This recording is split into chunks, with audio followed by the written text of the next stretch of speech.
Welcome to the 5-Minute Biographies YouTube channel, episode 71, Lyndon B. Johnson.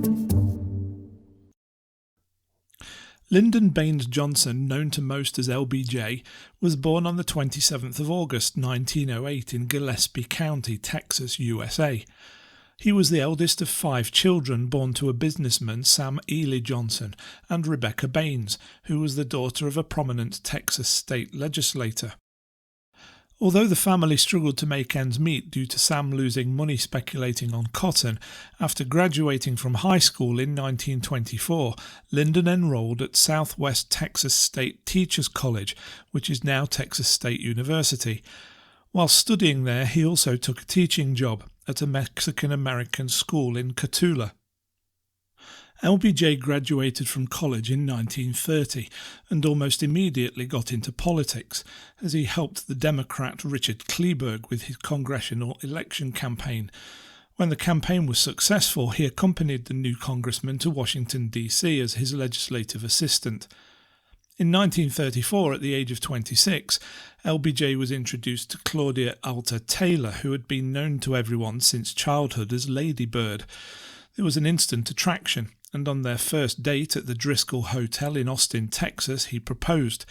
The couple were married 10 weeks later on the 17th of November 1934 in San Antonio.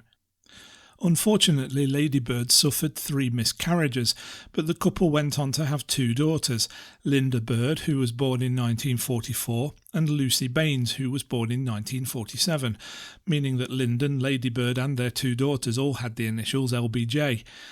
The couple remained together until Lyndon's death in 1973. Back in Washington, LBJ began to associate with Sam Rayburn, who became the Democratic leader of the House of Representatives, and this led to LBJ serving his next 2 years as the Director of National Youth Administration in Texas, following which he successfully ran for a seat in the House on the back of President Franklin D. Roosevelt's New Deal policies. LBJ loyally served the constituents of his district for the next 12 years, although he had to take a break from his duties for 6 months during World War II, when he served as a lieutenant commander in the Navy, becoming the first member of Congress to serve on active duty during the conflict. After he was almost shot down by Japanese fighters during an observation mission, he was awarded the Silver Star for gallantry by General Douglas MacArthur. Failing to win a seat in the United States Senate in 1941, LBJ ran again in 1948, and this time he won the Democratic primary and went on to serve in the Senate for the next 12 years. After the party regained the majority in 1955, Lyndon B. Johnson, at the age of 46, became the youngest majority leader of the Democratic Party in history. LBJ immediately set about reforming the Democratic Party and set his eyes on the White House. However, at the Democratic Convention in 1960, the presidential nomination went to John F. Kennedy, but LBJ surprised many when he accepted Kennedy's invitation to join the ticket as candidate for vice president. It is thought that without LBJ's support, Kennedy would never have carried Texas, Louisiana or the Carolinas, and so would have been defeated by the Republican Richard Nixon in the 1960 election. But as it turned out, JFK was elected president and took office in 1961. The role of vice president didn't work well for LBJ, and he constantly felt that the Kennedy administration was effectively ignoring him, with Robert Kennedy, the Attorney General, even going as far as to call LBJ a usurper in Kennedy's Camelot. On the 22nd of November 1963, however, everything changed when Lee Harvey Oswald assassinated President Kennedy in Dallas. At 2:38 p.m. on the same day, Lyndon Baines Johnson took the oath of office while standing on board Air Force One, becoming the 36th President of the United States. One of his first acts as Commander-in-Chief was to commission an investigation into the assassination of the President, which was led by the Chief Justice of the United States, Earl Warren. The Warren Commission ultimately concluded that there had been no conspiracy in JFK's death. On the 27th of November, LBJ addressed a joint session of Congress and urged the passing of Kennedy's legislative agenda, paying particular attention to the Civil Rights Bill, which was finally passed in June, resulting in the Civil Rights Act being signed into law by Johnson on the 2nd of July 1964.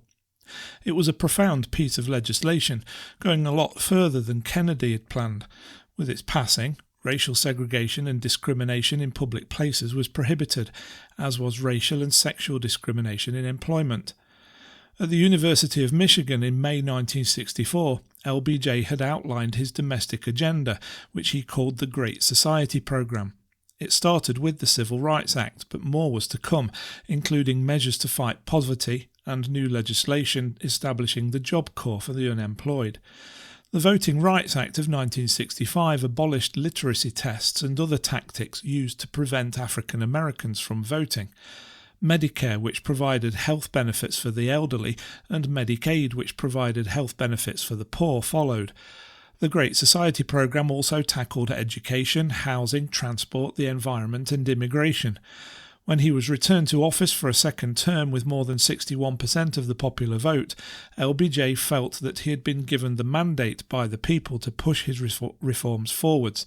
However, all of this good work was tempered by the fact that the United States was becoming increasingly involved in the war in Vietnam, which had already started to accelerate under Kennedy's leadership. In early August 1964 in the Gulf of Tonkin, US destroyers were allegedly attacked by North Vietnamese gunboats. 2 days later, LBJ was essentially given the authority by Congress to conduct all-out war in Vietnam, although war was never formally declared.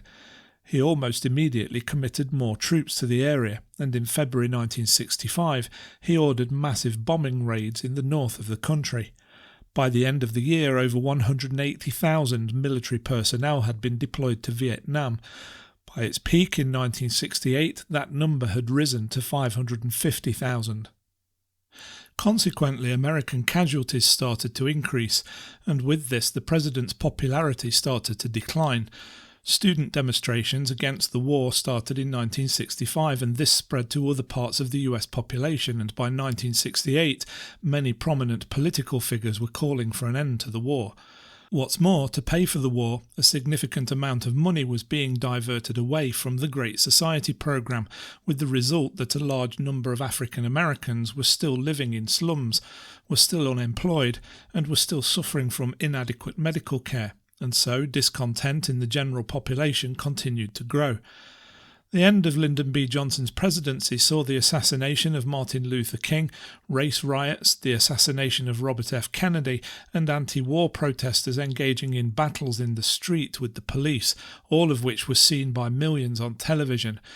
After the Democrats lost the next election to Richard Nixon, Lyndon B. Johnson retired to his home, the LBJ Ranch in Texas, where he settled down to write his memoirs. Only 4 years later, on the 22nd of January 1973, at the age of 64, he suffered a massive heart attack in his bedroom. He managed to call the Secret Service agents stationed at the ranch for help, and he was airlifted to Brooke Army Medical Center, where an Army colonel, Dr. George McGranahan, pronounced him dead on arrival. The body of Lyndon B. Johnson lay in state at the US Capitol before he was honoured with a state funeral, the final services for which took place on the 25th of January. He is buried in a private cemetery a few yards from the house in which he was born. We hope you enjoyed that episode of 5 Minute Biographies. If you did, please hit the thumbs up and don't forget to subscribe for plenty more videos to come.